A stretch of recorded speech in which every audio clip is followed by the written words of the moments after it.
Hello मेरी shining stars. तो आज हम कर रहे हैं सचित्र हिंदी व्याकरण कक्षा 7 बायामित पब्लिकेशन एडुराइज सीरीज। तो प्यारे बच्चों, आज हम करेंगे अध्याय 18 विशेषण।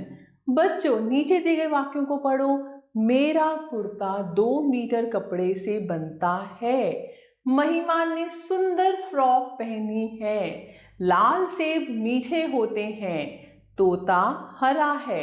उपयुक्त वाक्यों में रंगीन छपे शब्दों पर यदि आप ध्यान दें तो आपको पता चलेगा कि ये सभी शब्द संज्ञा अथवा सर्वनाम के विषय में बता रहे हैं। जैसे कुर्ता कितने कपड़े से बनता है? 2 मीटर। इसी प्रकार सुंदर, लाल, मीठे, हरा, ये सभी शब्द किसी ना किसी रूप में संज्ञा की कोई ना कोई विशेषता बता रहे हैं। ये सभी शब्द विशेषण कहलाते हैं। तो इस प्रकार जो शब्द संज्ञा या सर्वनाम की विशेषता बताते हैं विशेषण कहलाते हैं। विशेष्य, विशेषण शब्द जिस संज्ञा या सर्वनाम की विशेषता बताते हैं वे विशेष्य कहलाते हैं। जैसे मेरे बस्ते में 4 पुस्तकें हैं। ऐसे शीला अच्छी गायिका है, तो इसमें विशेषण है 4 और पुस्तकें हैं विशेष्य जिसके बारे में हम बता रहे हैं। और शीला अच्छी गायिका है, अच्छी है विशेषण और गायिका है विशेष्य। विशेषण के भेद, विशेषण के 4 भेद हैं: गुणवाचक, संख्यावाचक, परिमाणवाचक और सार्वनामिक। पहला करते हैं हम गुणवाचक विशेषण। संज्ञा और सर्वनाम शब्दों के गुण, दोष, स्वाद, आकार, रंग, अवस्था आदि की विशेषता प्रकट करने वाले विशेषणों को गुणवाचक विशेषण कहते हैं। जैसे आकार बोधक, चपटा, गोल, लंबा, ऊंचा, मोटा, पतला आदि। स्थान बोधक भारतीय, अंतर्राष्ट्रीय, देशी, विदेशी, पहाड़ी, मैदानी, ग्रामीण, अमेरिकी, रूसी, चीनी, जापानी, गुजराती, पंजाबी, बंगाली, लखनवी आदि। गुण बोधक शांत, वीर, ईमानदार, सुशील, अच्छा, दयालु, बुद्धिमान, सत्यवादी आदि। काल बोधक यानी काल का बोध कराने वाले, दैनिक, पाक्षिक, मासिक, क्षणिक, प्राचीन, नूतन, नवीन, वार्षिक आदि। दोष बोधक कोई दोष का बोध कराने वाले, कायर, डरपोक, झूठा, घमंडी, पापी, दुष्ट आदि। दशा बोधक कोई दशा बताने वाले, रोगी, स्वस्थ, कमजोर, भारी, हल्का आदि। रंग बोधक यानी रंग बताने वाले, नीला, पीला, हरा, लाल, गुलाबी, जामुनी आदि। स्वाद बोधक स्वाद बताने वाले, नमकीन, मीठा, कड़वा, खट्टा, चटपटा आदि। आगे हम करते हैं संख्यावाचक विशेषण। जिन विशेषण शब्दों से संज्ञा और सर्वनाम की संख्या का बोध होता है उन्हें संख्यावाचक विशेषण कहते हैं। जैसे अमिता 7वीं कक्षा में पढ़ती है। अनिल का दूसरा भाई इंजीनियर है। संख्यावाचक विशेषण भी 2 प्रकार के होते हैं। पहला है निश्चित संख्यावाचक विशेषण। संज्ञा और सर्वनाम शब्दों की निश्चित संख्या प्रकट करने वाले विशेषणों को निश्चित संख्यावाचक विशेषण कहते हैं। जैसे तीसरी लड़की को पुरस्कार मिला था। 5 पांडव वन की ओर गए।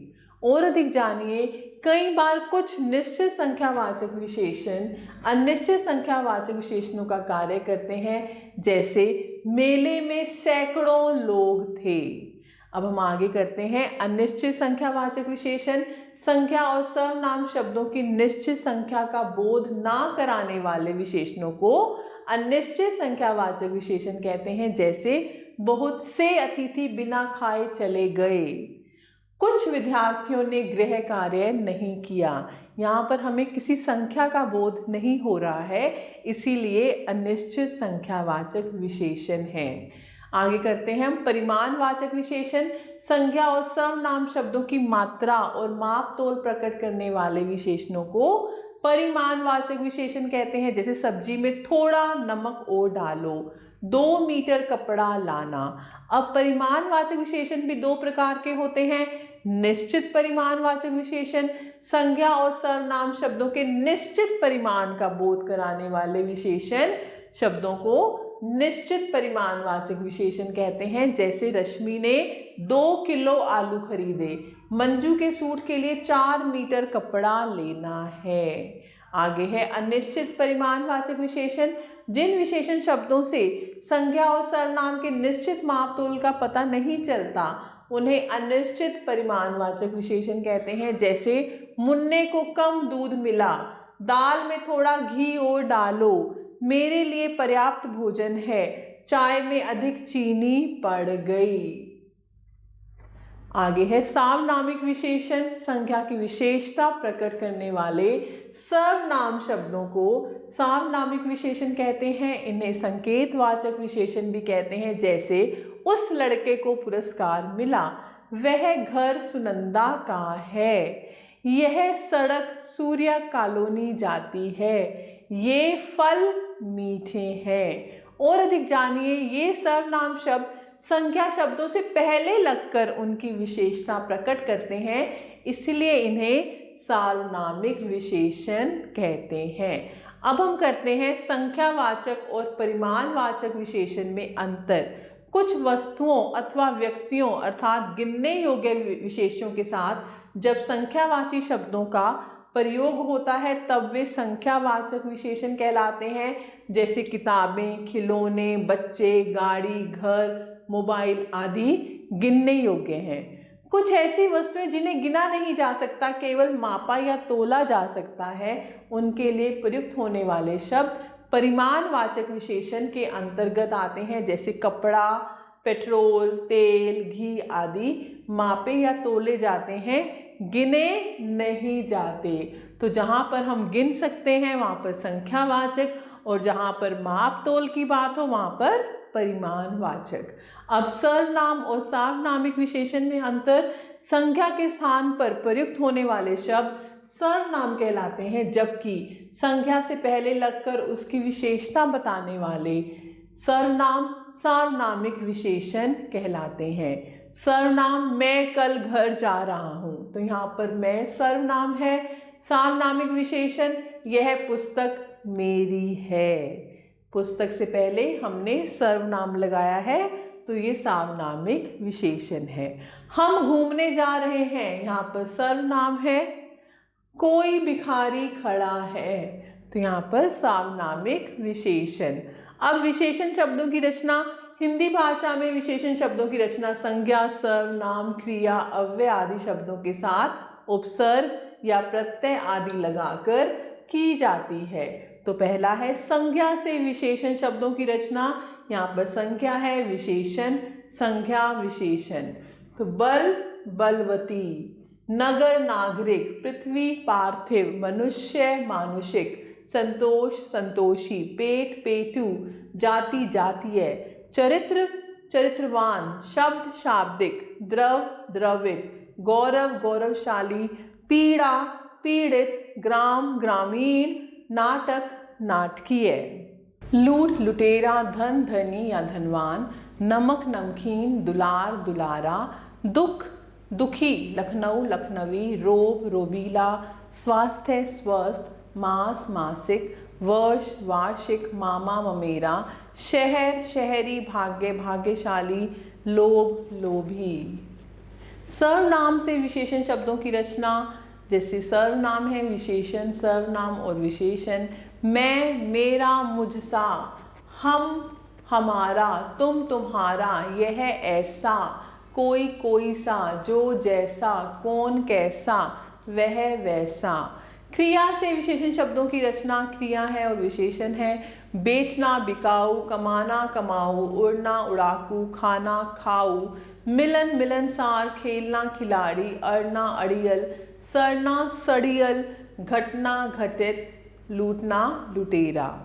अब अव्यय से विशेषण शब्दों की रचना। अव्यय है और विशेषण है। अव्यय और विशेषण।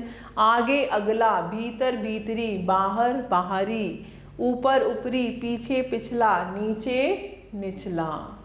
प्रविशेषण जो शब्द विशेषणों की विशेषता बताते हैं प्रविशेषण कहलाते हैं। नीचे दिए गए वाक्य पढ़िए। मैंने एक बहुत सुंदर कलाकृति देखी। अध्यापिका ने हल्के हरे रंग की साड़ी पहनी है। पार्टी में लगभग 50 लोग आए थे। रमा रवि से अधिक तेज दौड़ती है।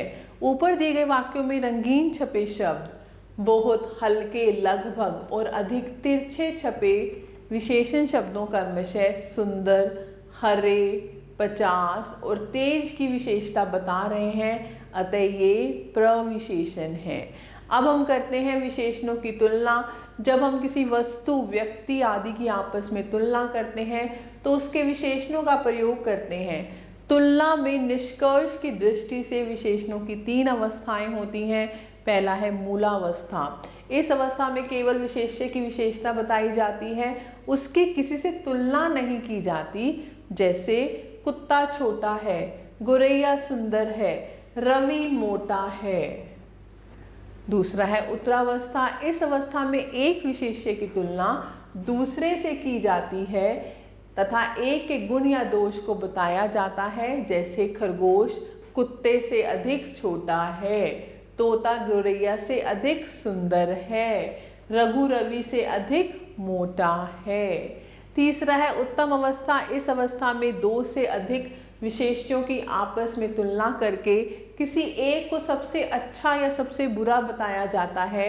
जैसे कछुआ इन सब से छोटा है, मोर इन सब पक्षियों से अधिक सुंदर है, राजू इन सब से अधिक मोटा है। अब हम अवस्थाओं के रूप हैं हमारे पास, कुछ शब्द हैं, देखते हैं। मूलावस्था, उत्तरावस्था, उत्तमावस्था। लघु, लघुतर, लघुतम। दीर्घ, दीर्घतर, दीर्घतम। उत्तर अवस्था में हम त और र लगा देते हैं और उत्तम में तम, त और म। उच्च, उच्चतर, उच्चतम। निम्न, निम्नतर, निम्नतम। तीव्र, तीव्रतर, तीव्रतम।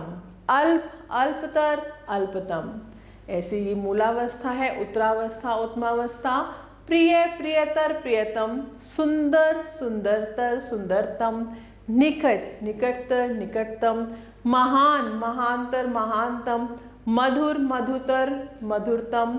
कठिन, कठिनतर, कठिनतम। आओ दोहराएं। संज्ञा अथवा सर्वनाम की विशेषता बताने वाले शब्द विशेषण कहलाते हैं। जिस संज्ञा अथवा सर्वनाम की विशेषता बताई जाती है वह विशेष्य कहलाता है।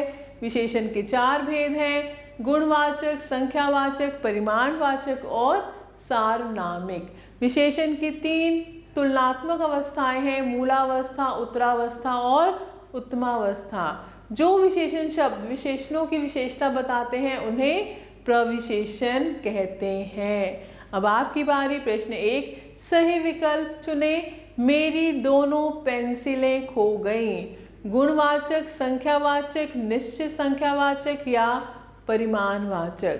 तो निश्चित संख्यावाचक।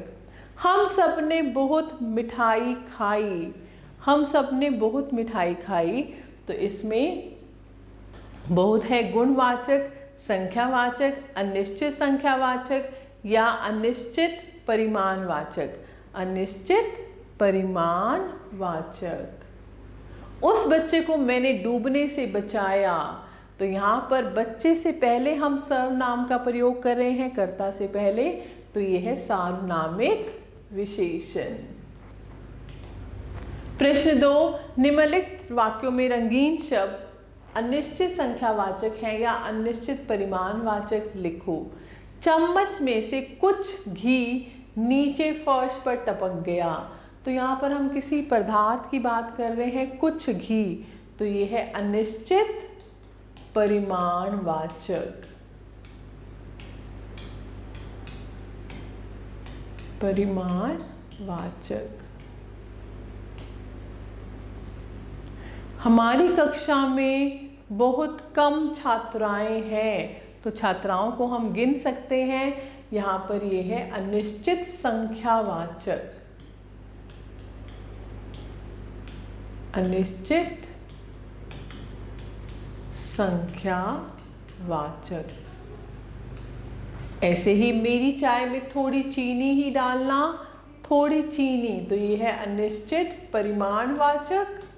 और क्यारी में लगे सब फूल सूख गए, तो सब फूलों को हम गिन सकते हैं, तो यहाँ पर क्या है? अनिश्चित संख्यावाचक।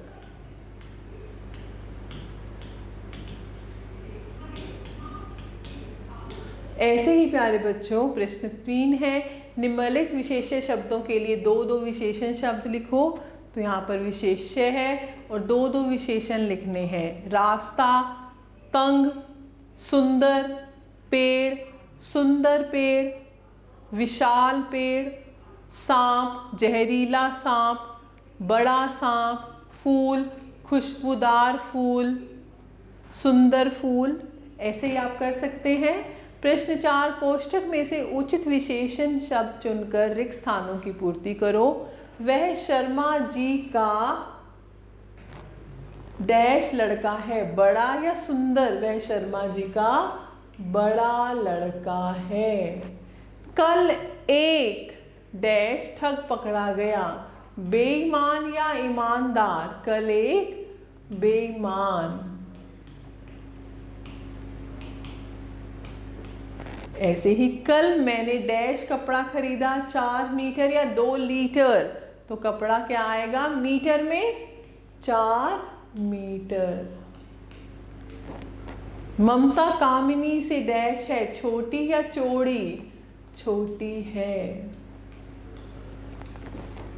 प्रश्न 5, निम्नलिखित शब्दों का उनकी उचित अवस्थाओं से मिलान करो।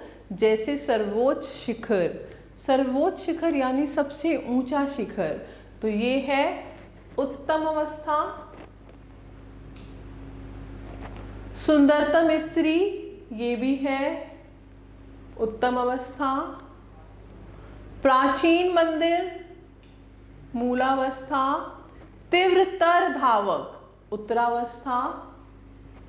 मधुरतम संगीत, उत्तम अवस्था। प्रिय मित्र, मूलावस्था। श्रेष्ठतर गायक, उत्तरावस्था। और मंद पवन, मूलावस्था। तो आप कर सकते हैं ऐसे ही अभ्यास। प्रश्न 6, निम्नलिखित प्रश्नों के उत्तर दो। विशेषण एवं विशेष्य में अंतर स्पष्ट करो। विशेषण की तीनों अवस्थाओं को उदाहरणों की सहायता से समझाओ। संज्ञा, सर्वनाम, क्रिया एवं अवयवों से 4-4 विशेषण बनाकर लिखो। तो मैं आशा करती हूँ आपको अध्याय अच्छे से समझ आया होगा। आप सभी बच्चों का तहे दिल से धन्यवाद। हमेशा खुश रहें और स्वस्थ रहें।